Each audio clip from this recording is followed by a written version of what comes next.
BDR বিদ্রোহের আসল রহস্য এখনও উন্মোচিত হয়নি বলে দাবি করেছেন সাবেক সেনাপ্রধান জেনারেল মঈন আহমেদ।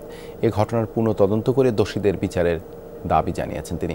নিজের ইউটিউব চ্যানেলে মঈন আহমেদ বলেন, গত 15 বছরেও প্রকৃত ঘটনা জানতে পারেনি দেশের মানুষ।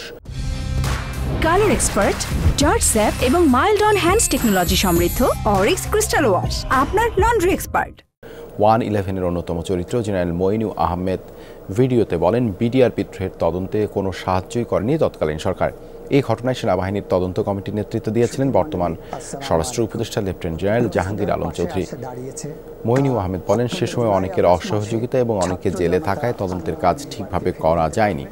তাই অন্তর্বর্তীকালীন সরকারকে এই ঘটনার পুনঃ তদন্ত করার আহ্বান জানান তিনি।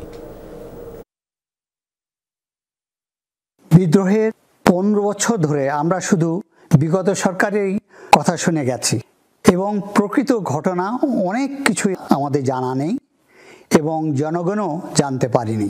আমি নিশ্চিত এই তদন্ত আদালত প্রয়োজন হলে পুনর্গঠিত করে সম্পূর্ণ তথ্য বের করে এবং কারা এর সাথে জড়িত দেশে এবং বাহিরে তার নির্ণয় সক্ষম হবেন।